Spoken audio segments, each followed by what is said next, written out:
नमस्कार। आपका बात पच्चीसी में स्वागत है। तो बात पच्चीसी में आज हम एक विशेष परिस्थिति की बात कर लेते हैं जो आजकल उसका निर्माण हो रहा है भारत के पूर्व में, यानी कि मिजोरम में, मणिपुर में, बर्मा के आसपास के अंदर। ये जो चार जो भारत की स्टेट हैं, राज्य हैं, जिनकी सीमा मिलती है म्यांमार से यानी कि बर्मा से, तो वो तो है अरुणाचल प्रदेश, नागालैंड, मणिपुर और मिजोरम। तो मिजोरम के जो मुख्यमंत्री हैं लालदोहोमा, वो आईपीएस ऑफिसर रह चुके हैं और वो और अजीत डोभाल भी कहते हैं कि साथ में काम किया, और वो इंदिरा गांधी के सुरक्षा में भी रह चुके हैं और उनके साथ जयशंकर वगैरह ये जो सारे लोग हैं। और फिर वहाँ के मिजोरम के गवर्नर कौन है, जनरल वीके सिंह। तो ये सब लोग मिल के कर क्या रहे हैं, लेकिन इस क्षेत्र में जो सबसे अधिक हमें सुनने को मिलता है वो मणिपुर मणिपुर मणिपुर मणिपुर में कई तरह की समस्याएं हैं, इथनिक समस्याएं, यानी कि आपस में जो गुट हैं उनके आपस के झगड़े हैं। और ड्रग ट्रेड की तो बात ही नहीं होती है, यानी कि नशीली दवाओं का जो धंधा वहाँ चलता है, इस क्षेत्र में चलता है, और वो बर्मा से भी आता है। तो उसके बारे में कभी जो है वो बातचीत नहीं होती कि उसके कारण है। और पिछले दिनों में वहाँ पर नशीली दवाएं पकड़ी भी गई हैं और बहुत सारे लोग जो उस क्षेत्र को जानते हैं वहाँ पर रह चुके हैं। कुछ ऐसे मित्र हैं पुलिस में और फौज में जो कि उस क्षेत्र में ड्यूटी कर चुके हैं, वहाँ काफ़ी समय रह चुके हैं, तो उनकी एक दृष्टि है, एक अनुभव है। दूसरा, हम अखबारों में भी पढ़ते रहते हैं, न्यूज़ चैनल पे भी देखते रहते हैं। देखिए, ढूंढ के देखना पड़ेगा कि इसके अंदर से प्रोपेगेंडा कौन सा है और जो वास्तविक स्थिति का चित्रण कौन सा कर रहा है, तो ये मालूम पड़ जाएगा। तो कुल मिला के ये हो क्या रहा है, जहाँ की भारत में तो एक इस तरह की प्रवृत्ति को हमेशा धुआं दिया जाता है, आग दी जाती है, उसमें तेल डाला जाता है कि इसको अलग होना जाना चाहिए, उसको अलग हो जाना चाहिए, कश्मीर को क्या आज़ादी मिलनी चाहिए। फिर कुछ कहते हैं कि दक्षिण में भी कुछ लोगों को आज़ादी मिलनी चाहिए, क्योंकि भारत में तो बहुत ज़्यादा जो है ना भेदभाव होता है, जातियों में बटी हुई है।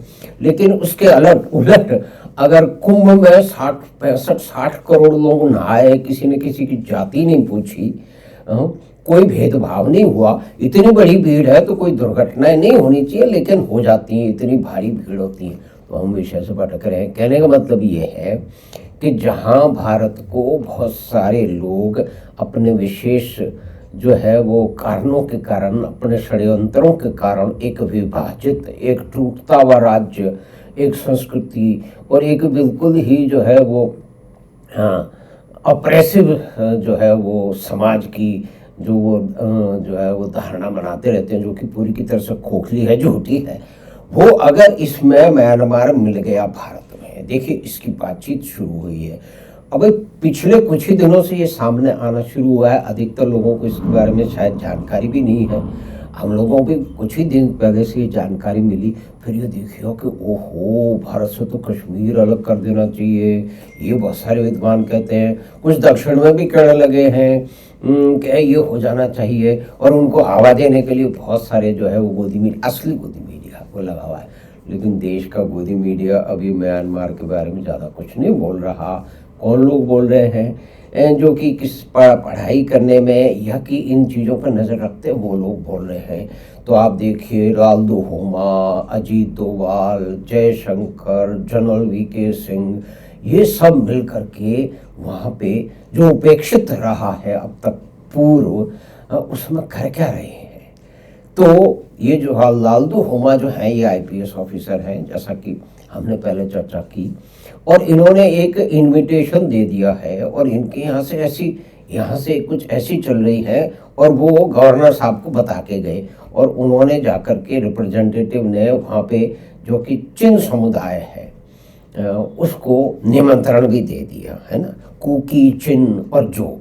ये कहते हैं कि ये हमारे जो 3 जो लोग हैं, ये 3 जो है वो देशों में बटे हुए हैं, बर्मा में, भारत में और बांग्लादेश में।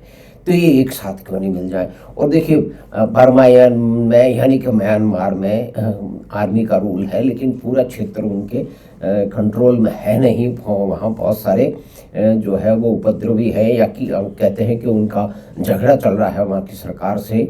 और बर्मा की जो सेना है, सेना की जो सरकार है, वहाँ पे सैनिक शासन है।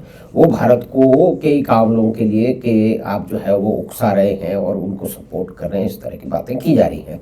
लेकिन अब अगर ये इनविटेशन चला गया है, निमंत्रण चला गया है एक समूह को कि भी आप भारत में मिल जाओ, तो 3 जो अलग अलग समूह हैं जो 3 देशों में बटे हुए वो साथ आ जाए, और इसके अंदर इन सारे तीनों क्षेत्रों की जो समस्याएं बहुत सारी वो हल होंगी या बढ़ेंगी, यह अभी हम नहीं कह सकते।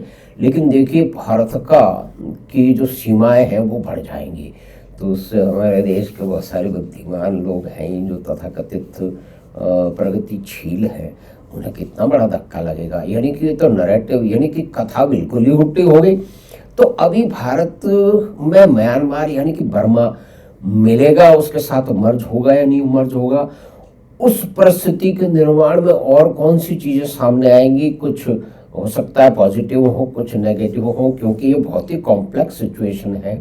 और जो शेख हसीना थी उन्होंने कहा था कि अमेरिका ने हमें कहा था कि इस तरह का एक राज्य बना दिया जाए। तो खैर जो लोग हैं, जो नेता हैं भारत के और जो मुख्यमंत्री हैं जिन्होंने इनविटेशन दिया, उन्होंने कहा जो भी कुछ हम कर रहे हैं वो भारत के अंदर ही कर रहे हैं, उससे अलग नहीं कर रहे हैं।